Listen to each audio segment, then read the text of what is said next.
All right, hey everybody, welcome back to the channel. This is Robert Smirking Gun Reviews, and I'm actually reviewing something that I'm happy and excited to be reviewing again. I just finished reviewing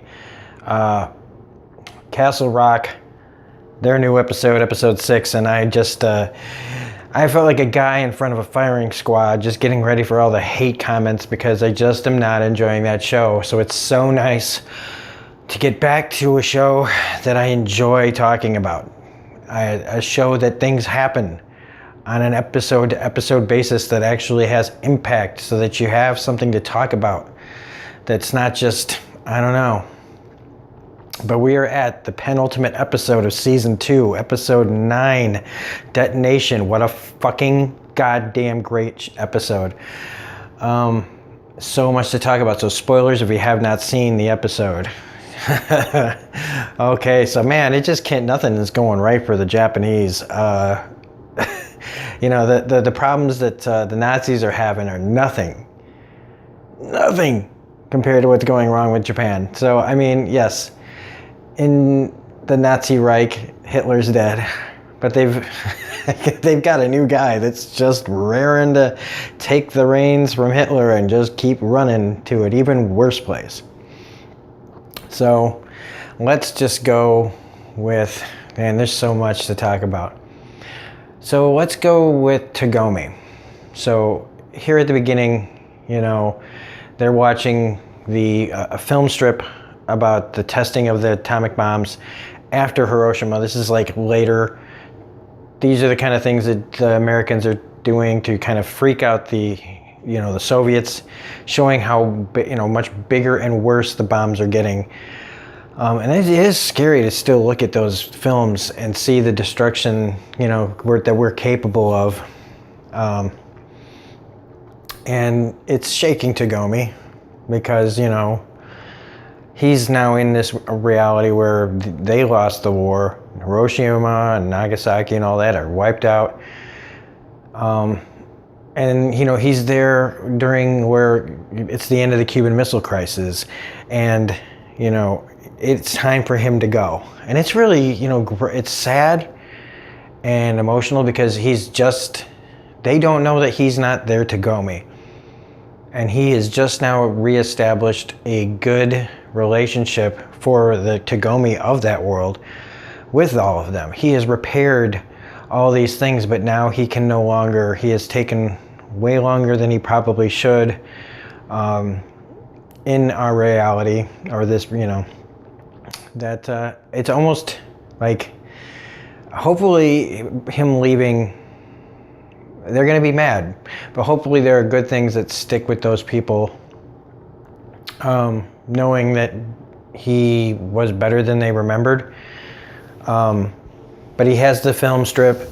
But this is one of my only gripes about the show and the episode is that what we know of what's going on in their reality is bringing back this film strip is too late.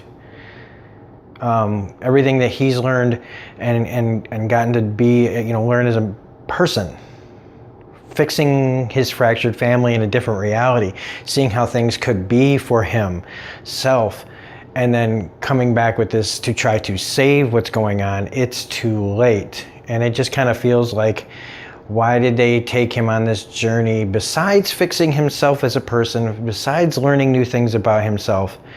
Did it happen? Why did they make it so ineffectual? Because of how this whole episode plays out, it was just kind of for nothing, other than internal characterization, which is great.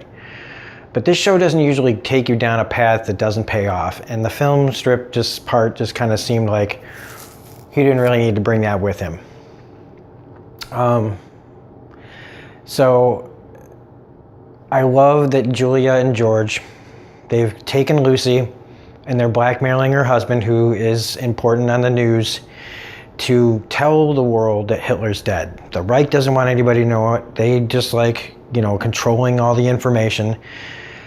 And it's pretty crazy. I mean, this is what, has to happen in this reality of people are sacrificed, innocent people are taken out. Depending on, I'm not talking about the reporter because he's like, I'll have you killed for this.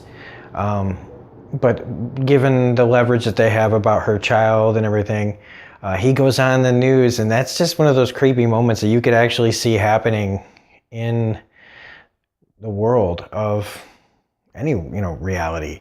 Is this guy telling everybody that Hitler's dead?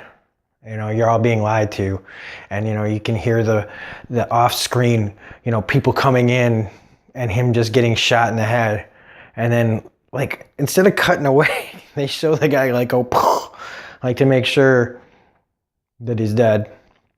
And so that inconveniences the Reich, because it's supposed to cause some uproar. And it will, and later they say, that there's a bunch of people now, coordinated attacks from the resistance up and down, even the Japanese states and down the eastern seaboard and all that. These coordinated attacks happening right at the same time as this announcement. But to the Reich, they're all just kind of inconveniences, because they're like, they rose before, we'll take them down, it's no big deal. They just didn't like that they didn't get to control the information. It's just that. So it forces Joe's dad to go on TV, which is very much like just made me think of like in the 80s watching Reagan and Bush, do their little television spots. I'm not comparing Reagan and Bush to Nazis. I'm just saying it just reminded me of the, you'd be sitting at home and all of a sudden the president's there talking to you. Except now it's this guy that's telling everybody that he's the acting chancellor and that Hitler's dead, and he blames it on the Japanese. They've been trying their best to try to get the Japanese implicated in something, trying to get them to start a war with the whole thing with the defection of deals, and them saying like that a Nazi tried to kill their crown prince, trying to force them into a war that Keto now sees that this is all, all these things that they've been attempting to do to start, that him and Smith have both been working at, trying to keep from blowing up. That the Nazis just come up with a new way. And this way they say that the Führer has been poisoned by the Japanese. So the Japanese now, they know that the bombs are about to start dropping. This was basically the Nazis' not last resort, but the place they didn't really want to go right away, but they always had like a backup plan, which is kind of confusing because you'd think that the Japanese would always have like a plan just in case their partners went off the rails, or when. It should have been more like a matter of when, because you're teamed up with a group that hates everybody anybody but that's not them. So it should have been like not why but when they were gonna betray you. And I just feel like the Japanese should have had, and I think they would have had some kind of contingency plan, in case of emergency, break glass kind of plan. But they don't.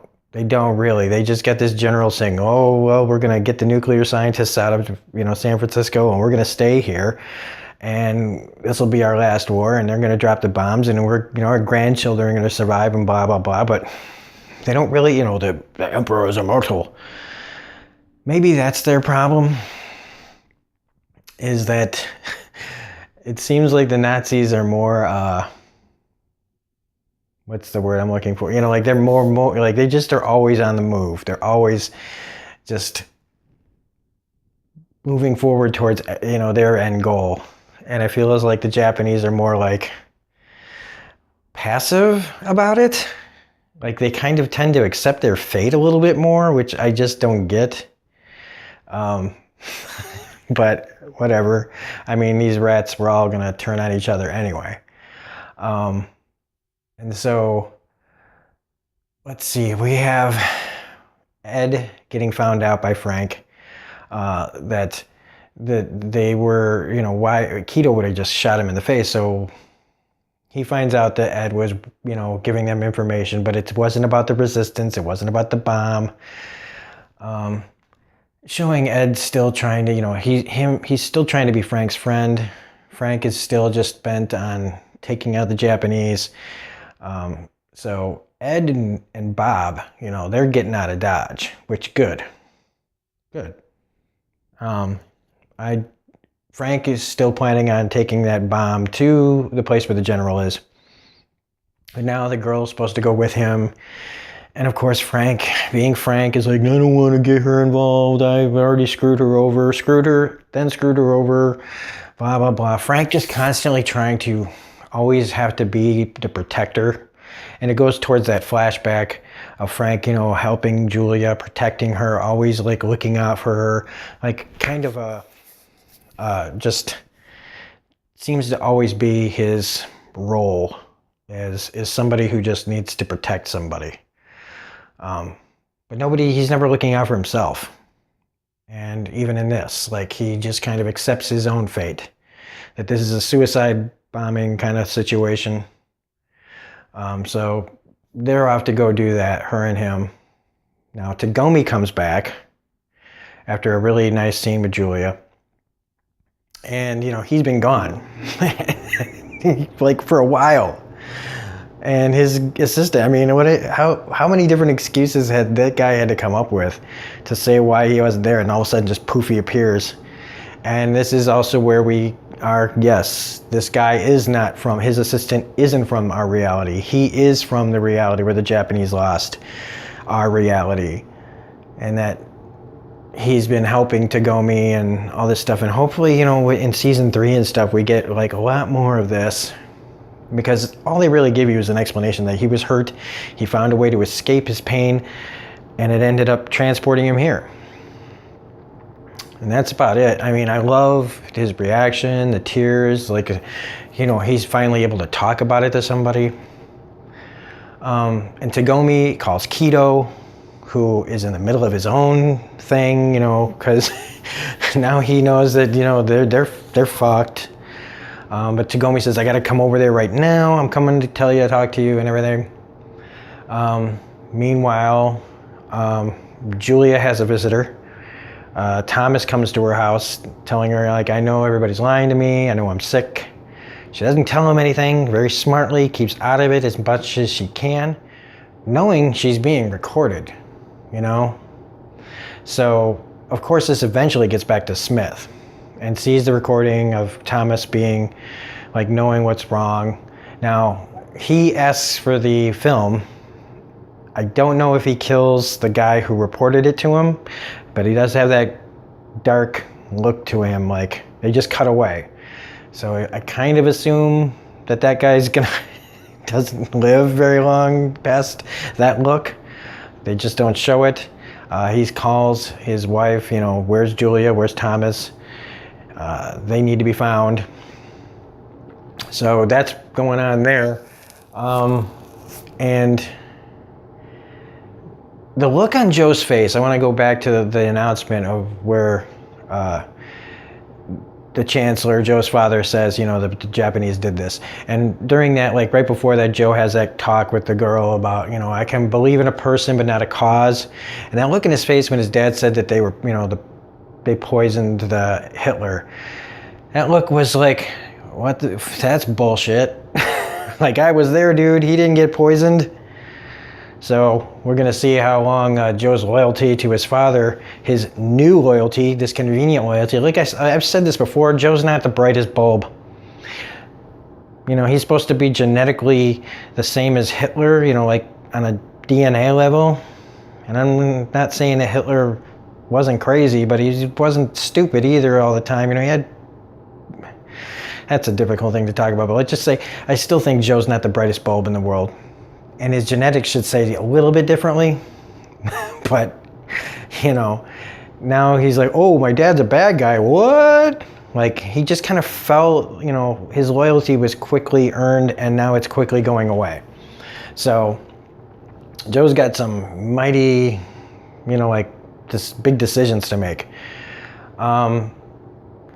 So the big thing here now is Frank taking the car with the bomb in it to the general, where this is a pretty intense scene. But it has that whole kind of cliched, are they going to get in or not moment. they check your your papers, and then they go to a phone and hold here, that whole rigmarole.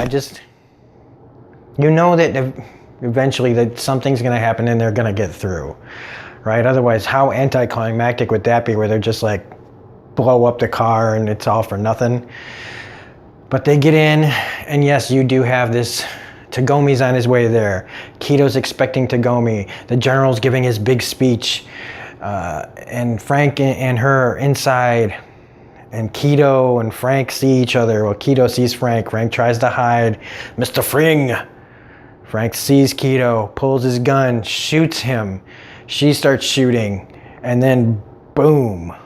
Like, just everything, the whole building goes up.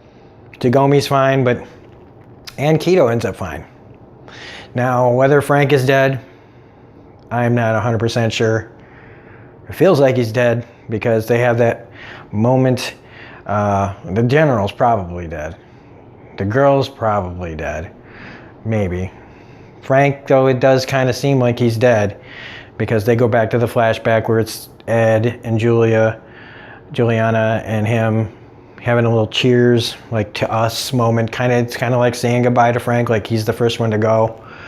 And then you get that shot of San Francisco where they're playing Dream a Little Dream of Me. You see it's really well shot for what clearly is not quite real.